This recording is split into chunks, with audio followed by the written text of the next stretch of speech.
Hi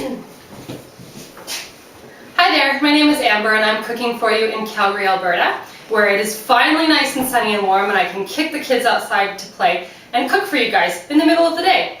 So I'm going to be making a dessert and it is called Sex in a Pan.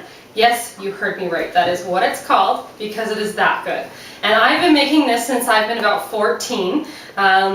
It's just always been a recipe that I've loved, so I've been making it for years and years. And I'm going to show you how to make it today. First, you want to put it in a 9x14 or 9x13 glass pan. I do not have a 9x13 glass pan, so I'm using a smaller one and then a little small one on the side so I can take one to Easter dinner and save one for myself. I'm going to put this one aside for now though, so you only have to watch me make one. And we started with our crust, and our crust is 1.5 cups of flour and 3/4 cup of margarine. You melt the margarine and you just mush it together with a fork. And then usually the recipe calls for crushed pecans, but I've used toasted almonds today because that's what I had in my cupboard. And you're going to hear me say that a lot in my recipes because I like to be resourceful and use what I have around the house. And so today we did use almonds. You can use walnuts, or you don't have to use any nuts at all. You can just use the flour and the margarine. It still has a nice flavor to it. Some people will use a graham cracker crust, but I like the flour and the margarine. So we pressed that down in our glass pan and baked it at 300 for 25 minutes. And this is the crust we came up with. And then we start putting our ingredients on top. Our first layer is going to be cream cheese and icing sugar. You do want to get your cream cheese to room temperature. And that's why I like these new Philadelphia plastic containers, because I'm not always good at remembering to take my cream cheese out on time to get it to room temperature. And so I just take the lid off, peel off the foil, and put it in the microwave for 20 seconds. And it gets nice and soft and easy to work with. And so we're going to add a cup of icing sugar to that and beat it up really well. When I was about 20 and I was still making this, I didn't have an electric mixer, and so I would mix it by hand, and you'd still have lumps of cream cheese that didn't get mixed in with the icing sugar. And it's still good, but for a presentation or if you're taking this to a family dinner, you really do want it to be nice and smooth. And so to that, we add half a container of thawed Cool Whip. Again, I had to put it in the microwave to soften it because you can only be so organized with 4 kids. And we don't blend, or we don't use a mixer to do that. We just blend it by hand and just kind of fold it in and get it nice and smooth. And then it's going to be the first layer on our dessert today. There we go. And you do want to take the time to make it nice and smooth as well, because it can create lumps. I remember I made this actually on my first date with my husband. It really is that good, and I hope you guys do get a chance to try it. I know that it is a popular recipe, and you can probably find it easily on the internet, but there are so many different variations, and I really am showing you the best one today. So we're just going to take that, and you can see, hopefully you can see, how easily it is just smoothing out onto the crust, because we did take the time to make sure it was at room temperature and beat it well. And there, so we have our first layer. I just smoothed it out nice and creamy. And I am saving some for the other pan because this is the wrong size. I hope I'm not confusing you guys with this wrong size pan thing, but normally, like I said, bigger pan, all the ingredients in one pan.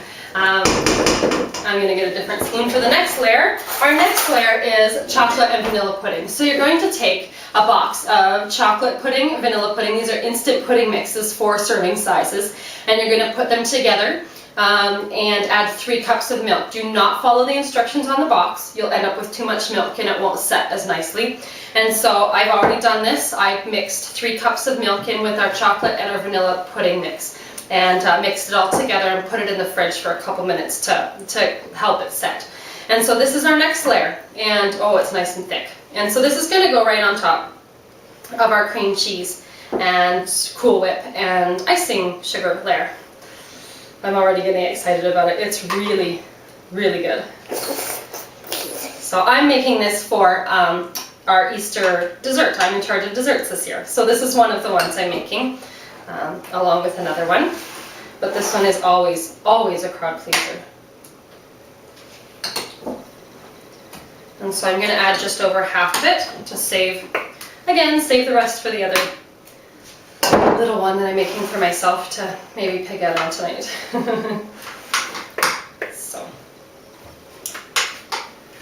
we go, nice and smooth over that next layer. And we have one layer left, well, 1.5 I guess, is our top layer is Cool Whip.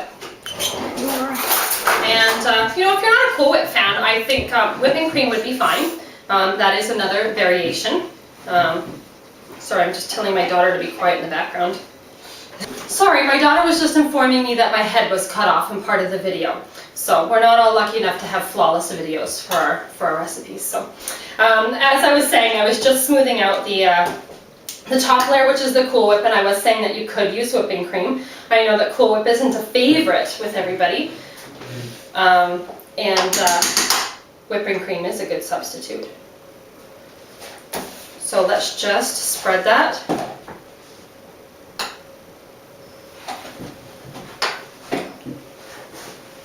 Okay, and so like I said, Cool Whip is our almost top layer, because our top layer is chopped up score bar. And again, some people will use cookie crumbs, I don't know, just toffee bits, but I always use the score bar. And I just crush it. Sometimes if I have lots of time, I'll just sit in front of the TV and break it apart with my hands, but today I bashed it to bits with my rolling pin. So just sprinkle that on top. And I hope that you can see, yeah, you can see the layers a little bit in there, and just look how pretty it looks on top. It is so, so good. And that's really all there is to it. And so I hope you guys do get a chance to try it out, and I hope you enjoy it. Thanks for watching.